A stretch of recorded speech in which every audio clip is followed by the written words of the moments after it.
নমস্কাৰ এই মুহূৰ্তত আহি পৰিছে ৰাজ্যখনৰ বাবে খন্দিয়াৰ কেইবাটাও বিগ ব্ৰেকিং নিউজ। আজি 22 ফেব্ৰুৱাৰী অসমৰ লগতে ভাৰতৰ বিভিন্ন প্ৰান্তৰ পৰা খন্দিয়াৰ কেইবাটাও খবৰ আহি পৰিছে। এই মুহূৰ্তত জনাই আছো এটা ব্ৰেকিং নিউজ। পুনৰ অসম চৰকাৰে ঋণ ল'ব। পুনৰ 1850 কোটি টকাৰ ঋণ ল'ব হিমন্ত বিশ্ব শৰ্মা চৰকাৰে। এডভান্টেজ আসাম 2.0 মাজতে ঋণ ল'ব অসম চৰকাৰে। পৰৱৰ্তী খবৰটো হৈছে জেৰাৰ অন্তত গ্ৰেপ্তাৰ কৰা হৈছে USTMৰ স্বত্বাধিকাৰী মহবুবুল হকক। এই মুহূৰ্তত জনাই আছো এটা ব্ৰেকিং নিউজ। জেৰাৰ অন্তত গ্ৰেপ্তাৰ কৰা হৈছে USTMৰ স্বত্বাধিকাৰী মহবুবুল হকক। ডাঙৰ খবৰ এই মুহূৰ্তত CBSEৰ দ্বাদশ বৰ্ষৰ শিক্ষাৰ্থীক সহায় কৰাৰ প্ৰলোভন দি ধন লোভৰ গুৰুতৰ অভিযোগ উত্থাপন কৰা হৈছে। শ্ৰীভূমিৰ কেন্দ্ৰীয় বিদ্যালয়ত পদাৰ্থ বিজ্ঞানত অৱতীৰ্ণ হৈছিল 274 গৰাকী পৰীক্ষাৰ্থী আৰু ধন লৈ পৰীক্ষাত সহায় কৰাৰ অভিযোগ উত্থাপন হৈছে USTMৰ স্বত্বাধিকাৰীৰ বিৰুদ্ধে। এই গোচৰতেই ঘোৰামাৰ বাসগৃহৰ পৰা গ্ৰেপ্তাৰ কৰা হৈছে USTMৰ স্বত্বাধিকাৰী মহবুবুল হকক। নিশাই মহবুবুল হকক লৈ যোৱা হৈছে শ্ৰীভূমিলৈ। জেৰাৰ অন্তত গ্ৰেপ্তাৰ কৰা হৈছে USTMৰ স্বত্বাধিকাৰী মহবুবুল হকক। আজিৰ সন্ধিয়াৰ পৰৱৰ্তী ডাঙৰ খবৰ হৈছে দেশ জোকাৰি যোৱা এক ভয়ংকৰ পথ দুৰ্ঘটনা সংঘটিত হৈছে।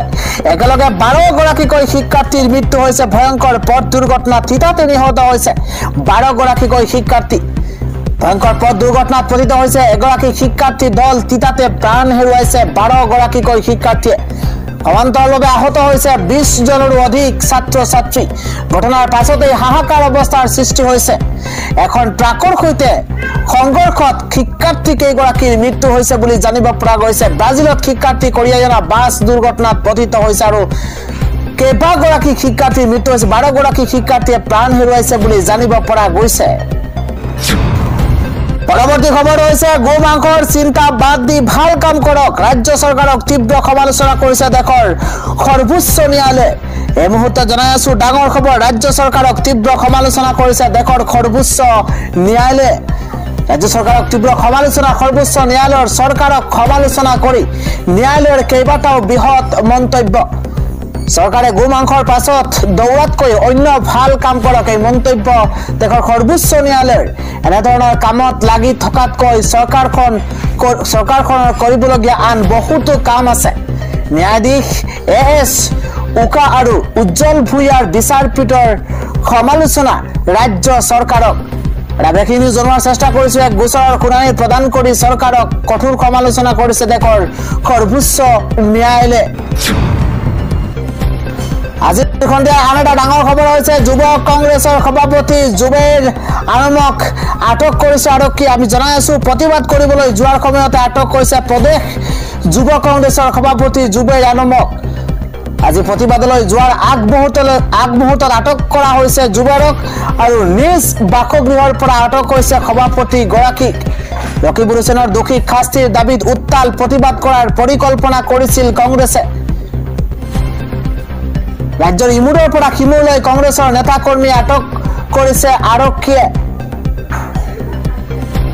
জনাই আছো ডাঙৰ খবৰ। এই মুহূৰ্তত প্ৰতিবাদ কৰিবলৈ যোৱাৰ সময়তে আটক হৈছে প্ৰদেশ যুৱ কংগ্ৰেছৰ সভাপতি জুবেৰ আলম।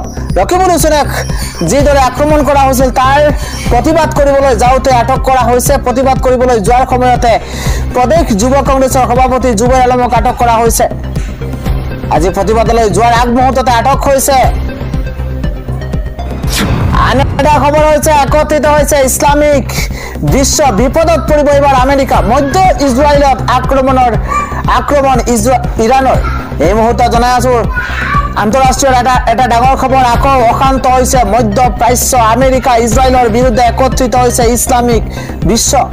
মধ্য ইজৰাইলত ভয়ংকৰ বাছ বিস্ফোৰণ ইছলামিক ৰাষ্ট্ৰ ইৰাণৰ। পেলেষ্টাইনৰ ওপৰত কৰা প্ৰতিটো আক্ৰমণৰ প্ৰত্যুত্তৰ ল'ব ইৰাণে। ইজৰাইলে গাজাক আমেৰিকাৰ ওচৰত গতাই দিয়াৰ সিদ্ধান্তৰ বিৰুদ্ধে একত্ৰিত হৈছে ইছলামিক বিশ্ব। সৌদি আৰবত কেইবাখনো ইসলামিক ৰাষ্ট্ৰৰ গুৰুত্বপূৰ্ণ বৈঠকৰ আয়োজন আমেৰিকাৰ বিৰুদ্ধেও কেইবাটাও গুৰুত্বপূৰ্ণ সিদ্ধান্ত বৈঠকখনত ইসলামিক বিশ্বৰ ওচৰত খড়গাপন্ন হ'ব পাৰে শক্তিধৰ আমেৰিকা সন্ধিয়া আদেশ হৈছে ইউএছ টিমৰ স্বত্বাধিকাৰী মহবুবুল হকক আগৰ পৰাই ভুৱা ডাঙৰ মন্তব্য কৰিছে ৰাজ্যৰ মুখ্যমন্ত্ৰী হিমন্ত বিশ্ব শৰ্মাই মহবুবুল হকক গ্ৰেপ্তাৰৰ পাছতে মুখ্যমন্ত্ৰী হিমন্ত বিশ্ব শৰ্মাই কেইবাটাও বিস্ফোৰক মন্তব্য কৰিছে এই মুহূৰ্তত জনাই আছো ডাঙৰ খবৰ ইউএছ টিমৰ স্বত্বাধিকাৰী মহবুবুল হকক গ্ৰেপ্তাৰৰ পাছতে মুখ্যমন্ত্ৰী হিমন্ত বিশ্ব শৰ্মাই কেইবাটাও বিস্ফোৰণ ঘটাইছে ইউএছ টিমৰ মালিকজন আগৰ পৰাই বহু ডাঙৰ ফ্ৰড বুলি তেওঁ মন্তব্য কৰিছে কেৱল সিমানেই নহয় অসমৰ কিছু বুদ্ধিজীৱীক লগত লৈ মানুহক বিপথে পৰিচালিত কৰি আহিছিল মহবুবুল হকে বুলি মন্তব্য মুখ্যমন্ত্ৰী গৰাকীৰ লাহে লাহে মহবুবুল হকৰ সকলো কথা ধৰা পৰিব শিক্ষা যাতে বজাৰলৈ পৰিণত নহয় তাৰ বাবে আমি প্ৰচেষ্টা কৰি যাম বুলি মন্তব্য মুখ্যমন্ত্ৰী গৰাকীৰ মেডিকেল ইঞ্জিনিয়াৰিং আৰু সিবিএসইৰ পৰীক্ষাৰ পূৰ্বে চেণ্টাৰ খলনি কৰি বৃহৎ কাৰবাৰ কৰি আহিছিল অধিক নম্বৰ দিয়াৰ প্ৰতিশ্ৰুতি দি বৰাক উপত্যকালৈ লৈ যোৱা হয় ছাত্ৰ ছাত্ৰীক গ্ৰেপ্তাৰৰ পাছতে মহবুবুল হকৰ প্ৰতিটো তথ্য ৰাজহুৱা কৰিছে মুখ্যমন্ত্ৰী গৰাকীয়ে ইউএছ টিমৰ স্বত্বাধিকাৰী মহবুবুল হকক গ্ৰেপ্তাৰৰ পাছতে হিমন্ত বিশ্ব শৰ্মাই কেইবাটাও বিস্ফোৰক মন্তব্য কৰা পৰিলক্ষিত হৈছে আন এটা খবৰ হৈছে কন্দুৱা গেছত মৃত্যু হোৱা নাছিল কংগ্ৰেছ নেতা মৃদুল ইছলাম ডাঙৰ খবৰ ব্ৰেকিং নিউজ এই মুহূৰ্তত কন্দুৱা গেছৰ বাবে মৃত্যু হোৱা নাছিল কংগ্ৰেছ নেতা মৃদুল ইছলামৰ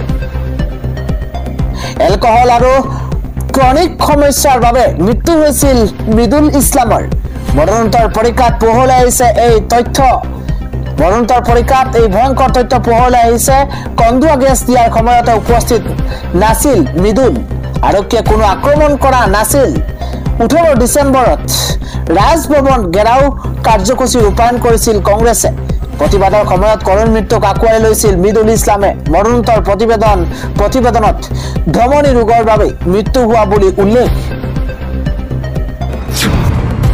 আজিৰ সন্ধিয়াৰ পৰৱৰ্তী ডাঙৰ খবৰ হৈছে গণ আক্ৰমণৰ বিৰুদ্ধে এজাহাৰ দাখিল কৰাৰ পিছতে চিকিৎসা পৰীক্ষা কৰিবলৈ অস্বীকাৰ কৰিছে ৰকিবুল হুছেইনে অভিযোগ হিমন্ত বিশ্ব শৰ্মাৰ যোৱা 20 ফেব্ৰুৱাৰীত নগাঁও জিলাৰ ৰূপহী অঞ্চলত গণ আক্ৰমণৰ সন্মুখীন হৈ দুবৰি লোকসভা সমষ্টিৰ সাংসদ ৰকিবুল হুছেইন আৰু তেখেতৰ পুত্ৰ তানজিল হুছেইন এই ঘটনাৰ পিছতেই আৰক্ষী থানাত এজাহাৰ দাখিল কৰে সাংসদ ৰকিবুল হুছেইনে এই ঘটনাৰ তদন্তৰ দাবী জনোৱাৰ লগতে আক্ৰমণকাৰীক কঠোৰ শাস্তি দিয়াৰ দাবী জনাইছে কংগ্ৰেছকে ধৰি বিৰোধী দলসমূহে ইপিনে মুখ্যমন্ত্ৰী ডক্টৰ হিমন্ত বিশ্ব শৰ্মাই অভিযোগ উত্থাপন কৰিছে যে ৰকিবুল হুছেইনে এজাহাৰ দাখিল কৰিছে যদিও কংগ্ৰেছ সাংসদ গৰাকীয়ে চিকিৎসা পৰীক্ষা কৰিবলৈ অস্বীকাৰ কৰিছে উল্লেখযোগ্য যে চিকিৎসা প্ৰতিবেদন অবিহনে আইন প্ৰয়োগকাৰী কৰ্তৃপক্ষই গোচৰৰ সঠিক মূল্যায়ন কৰিব নোৱাৰে বা ভাৰতীয় ন্যায় সংহিতাৰ সংশ্লিষ্ট ধাৰাসমূহ প্ৰয়োগ কৰিব নোৱাৰে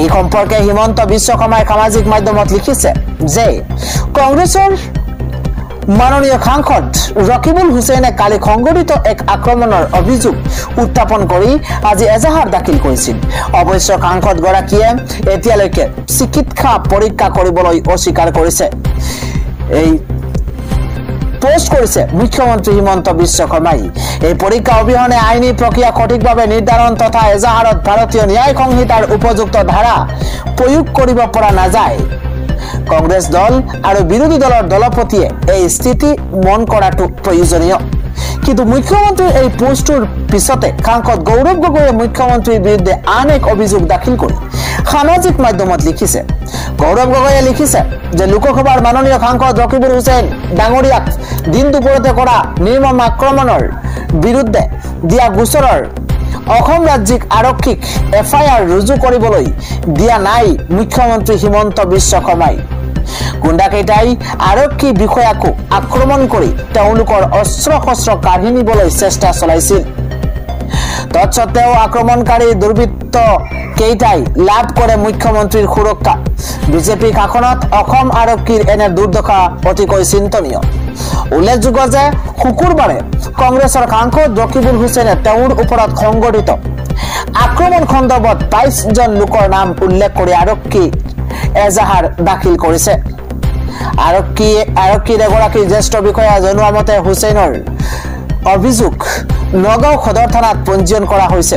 আৰক্ষীৰ অভিযোগত ক্ষমা কৰিব ৰকিবুল হুছেইনৰ অভিযোগত নগাঁও সদৰ থানাত পঞ্জীয়ন কৰা হৈছে। ইফালে ৰকিবুল হুছেইনৰ ওপৰত সংঘটিত আক্ৰমণৰ অভিযোগত অসম আৰক্ষীয়ে 10জন ব্যক্তিক গ্ৰেপ্তাৰ কৰিছে।